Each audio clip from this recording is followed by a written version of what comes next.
Marami sa mga na-feature ko na mga Kafgu dito sa Basilan ay mga senior Kafgus. Matagal na, mahigit isang dekada na. So si Lipunan Dokol, 2012 pa siya nag-Kafgu. Yan o, 14 years, 13 years na. Ano na rin, tumatanda na rin katulad ko. Pero ano pa rin, still fighting. Pwede pa rin, sir. Ikukwento niya yung buhay niya and kung may encounter siya, ikukwento niya rin. Para itong mga encounter kasi, kinukwento natin para ma-inspire, ano yung mga ibang Kafgu sa iba-ibang probinsya na fighter pala yung mga Kafgu sa Basilan. Yan. Magandang araw po, sir, sa atin lahat. Ako po si Lipunan Dokol, taga Parangbasak, Lamitan, Basilan. Ako po dati na driver, habal-habal driver na motor. Pero noon, sir, na ang kalsada namin na ano pa, parang lubak-lubak pa ba, sir? Ito. Oh, buong ano to, sir, wala pa. Itong sementado, sir, bago lang to, sir. Itong passenger kami, Belubong, Lamitan, ganun. Ang bayad. Ang habal-habal nun, so ibig sabihin ito nun, puro habal-habal Opo, pa? sir. Oo po, sir. Naghabal-habal driver kami. Kawasaki ang ginamit namin nun, sir.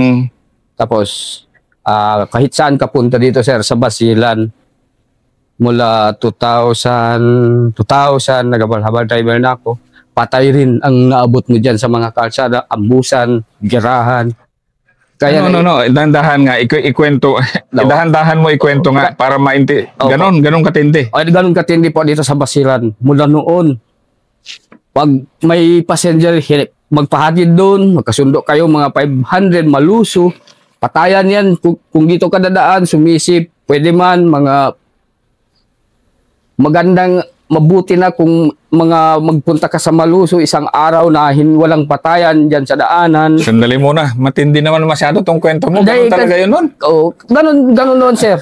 Ganon? Kasi yung mga kalsada dito, sir, parang pangit pa ba, sir? Wala pang sementado lahat, sir. Ano yun? Nagbabarilan o patay na nakikita? Magpatay, minsan rido, minsan abusayap. Ganun. Tapos pag parang matakot na rin ako dito. Oo, umalis ako, nagpunta ako ng Manila, sir. Dahil, sobra na, oo. Pagdating ko sa Manila, sir, 2006, 2007, naisip ko rin na duwag ako. Matapang yung mga sundalo. Naisip ko rin yun, sir. Bakit? Yung mga sundalo, sir, galing Luzon, puntang Basilan. Ako taga Basilan, punta ako ng Luzon. Para umalis lang. Kaya, ngayon ko lang marinig ito. Kasi totoo man, sir. Libo-libo na yun. Totoo ang sinabi ko, sir. Yung mga tribo namin yakan, umalis, punta Malaysia, huhulihin man doon, sir. Totoo yung sinabi ng isa. Kung wala kang papel na hawakan, hulihin ka doon. Nagtago lang sila doon. Yung mga doag, mga katribo namin umalis dito, doag mga yun, doag. Ang totoo, matapa yung mga sundalo tayo. Sa totoo. Galing kayo Visayas, Luzon, punta kayo dito sa Basilan. Para tumulong lang sa amin. Tapos kami ang umalis, pangit man yun. Naisip ko rin, sir, balik ako dito. Nagkaa na ako. Naisip ko nagkaa. At ang sahod noon, 2012, magpatulong pa rin ako dyan sa mga special forces, sir, kay Sel Aranas, Maliwat Aranas ba yun? Nandito siya nung na-interview ko rin siya. Matutuwa yung pag marinig nito. Sir, si Sel Aranas na team leader ko na minsan. Sa SF? Sa SF, sir. Diyan, malapit, hindi ko na nasabi sa iyo. 2016, April 9. Maraming patay. Sa totoo. Kaya, kahit nakita pa niya ang sinabi ko, ang commander namin noon, battalion commander namin noon, si Sir Bakal. Si Andrew? Oo. Wounded noon si Captain Dantong, sir. Sa SF. Sa 19 company siya. Hindi ko na sinabi sa'yo kung saan. Pero alam nila yan, ang totoo sinabi ko. Dumugtong kami sa naambus na tropa na 44. Alam ko yan. Yung Maguindan. Huwag na lang, sir, sabihin mo kung ano. Kasi malapit man, pwede man lakarin natin yan. Alam ko rin na yung na sa leading team ng 44, doon sa encounter na yon, na-share na rin niya yan.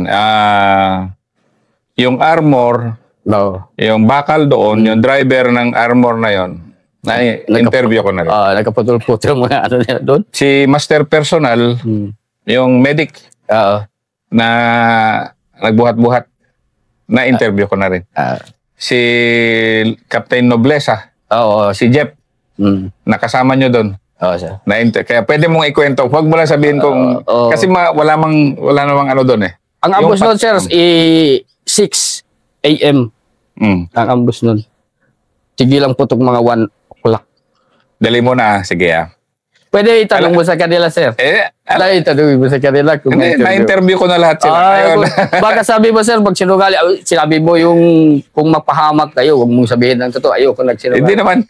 Alam ko yung totoo.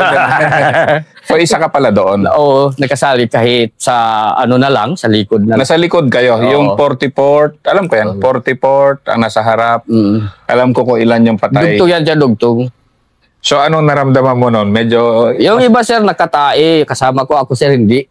Parang nagtago ang tae ko sa loob. Matakot din. Nagtago ang tae mo sa loob. Oo, parang...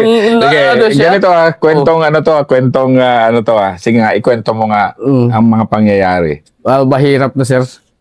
Pag ako, ayoko na... Ayaw mong balikan? Ayoko na balikan. Pero okay pa. Kayang-kaya pa kung kinakailangan, sir. Sabihin ko sa'yo, nandyan yung gunner yung naipit. Taga 44. Yeah. Nasa akin nga yung sketch, paliko, na landmine. Boom. Nandun ako sa kanila. Mabigat na laban yan. Mabigat, sir. Sinabihan ko si Sir Arana, sir, i-plaster natin ang 61. Kasi sabi ko, kulang pa yan dyan. Abot tayo ng mga 10, 11, yung malayo-layo lumapit na yan. Alam ko man nun, mga 100 pa sila. Isnilon, Roger, yan mga kasama na natin ngayon. Si Ibrahim, si Hasan. Kasama ba si NJ doon? Meron, kasama siya doon sa detachment namin. Nagtawa ako, nagtawa doon, sir. Sabi ko, kalaban ko noon ito. Dito ko in-interview si NJ. Kaibigan ko na. Oo. Pero matibay-tibay din si NJ noon. Oo, matibay rin. At sa akin, barangay captain na yun. Barangay captain na. Sa akin lang, sir, wag lang nag-api ba na yung, kaya gusto ko rin na tumulong sa bayan, kagaya doon sa amin. Kasi tagalamitan ako, sir, eh. Pero ngayon, ba't meron bang tagalamitan na nagiging kapgo dito sa ano? Kung kaya pukan kayo lahat, di ba? Depende, sir, sa quota, sir. Doon nagkapgo ka kung saan ka na, alimbawa, may quota yung kung kaya pukan, doon ka nakapasok. Doon ka rin ibalik, sir, kahit doon ka taga-lamitan ka. So ikaw, uwi ka? Oo, pero malapit lang man doon sa Baka, sir. Mga 3 kilometer lang ako. Okay. Pero sige, grabe rin ang sabi mo yung tayo mo, bumalik. Hindi, yung iba, sir, tayo ng tayo. Ako, sir, 3 araw, hindi ako nagkatay sa totoo, sir. Parang matakot din pati yung tayo ko, sir, nagtago sa loob. Sa gera na yun. Oo, sa gera na yun. Pero, sir, sa akin, sir, na pasalamat din ako sa Diyos at sa mga pamilya ko. Kasi sa pamilya namin, Dokor, sir, ako pinakagwapo. Kasi 11 kasal ako, sir. Yan na? 11 kasal. Ako pinakamaraming asawa sa pamilya namin. 11? 11 kasar. Anong kasar? Kasar nag-asawa, sir. 11 ang asawa mo po? Sir, yung asawa niya. Oo. 8 ang anak ko, sir. 8 ang anak ko, sir. Panganay lahat. Hindi mo alam kung saan ang una. Dali mo na. Ngayon lang ako makarinig na ganyan. Ikwento. Ang galing mo na. Kasi dito sa amin, sir. Dito sa amin, sir. Sige. Kailangan, sir, may duri ka lang. Okay. Oh, pag may duri ka, kahit nag-asawa ka pa ngayon, samahan kita kung mayroon doon babae, kung may pera ka. Ayoko na, hindi ako pwede dyan. Ganun tayo dito sa amin, sir. Ganun ba? Kaya minsan. Sige, ikwento mo nga. Hindi, kasi para maalam din ng tao kung ano ba. Ikwento mo nga yung Anong tawag ko sa'yo? Lover boy o... Ay, Playboy, pag sir. pinagalitan ako ng tatay ko, sir, pinagalitan ko siya na, kasi sabi ko, ginawa mo akong gwapo. Kaya maraming kagusto sa akin. Wala man Aray siyang ko po. magawa. Ang hirap Oo. kasalanan pa ng tatay. Ngayon, kasalanan pa ni tatay. Pag pinagalitan niya ako, wala man akong magawa. Yun na yun. Sa totoo, sir, sa palad ko. Pasalamat ako sa Diyos. Naiwan ko na, sir. Kung naka-interview ka na kay Sir Araras, matagal ako sa kanya, matagal ako kay Captain Sombrero, dito pa siya. Captain Mabansag. Si Art? Sombrio? Puro, kasi striker ako, sir, noon. Kung saan sila, doon ako. Pero hindi mo nabahiran yung pagka-lover boy mo, sila. Pinagalitan pa nila ako, sir. Bawal daw sa kanila. Sabi ko sa akin, sir, hindi bawal yung operation kami dyan, sir. Pagtapos yung April 9, umalis kami, ceasefire daw. Tapos may 3 months na operation. Nagkabuntis pa ako noon. Nagkabuntis siya. Totoo, sir, yan. Hindi ako nagsinungaling. Hindi, sige, ngayon lang ako maka-interview ng katulad mo Seryoso to, seryoso to. Seryoso, sir. Sige. Ikwento mo ngayong love life mo. Ngayon lang ako maka-interview kasi. Isa-isahin natin asawa 1 to 11. Ano to, hindi ako nagtitipid sa oras. Interested lang ako malaman yung kasi pwede kayo di ba? Kami Pwede, Kristiyano, sir, bawal. Pero sige, ikwento mo nga yung buhay mo. Dati, sir, mahirap talaga ako. Kagaya na lang sinabi ko, driver lang ako. Pero alam mo naman ang driver, kung may sasakay ng mga byuda, sabi nila, pag sexy, libre. No. Yun na yun. Kaya, parang nagpunta naman ako sa Manila ngayon, sir. Ang asawa ko, sir, dalawa na lang. Hindi ko na kaya, susuko na ako, sir. Kasi kailangan mo yan gastusan Gastusan araw, gastusan gabi.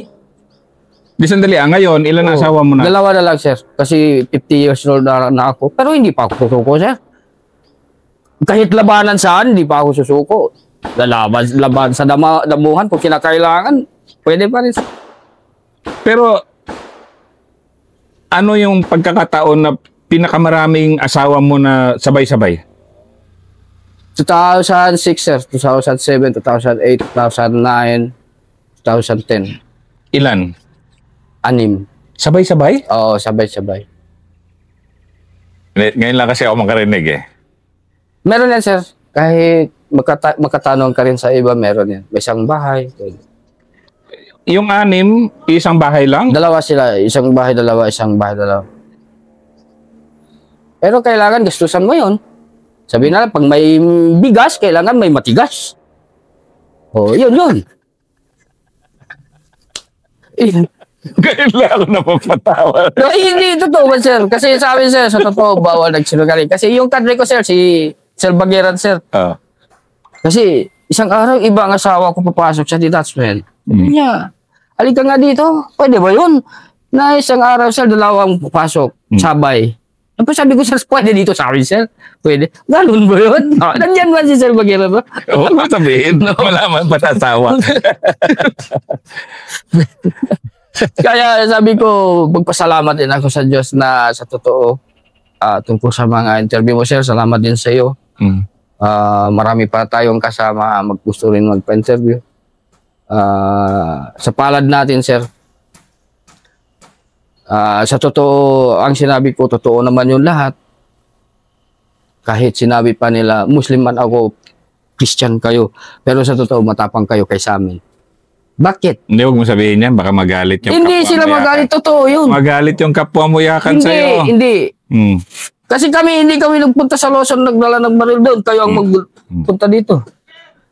Kaya kailangan namin isangga kayo dito para peaceful ang walang gulo. I-peace natin lahat para walang totoo.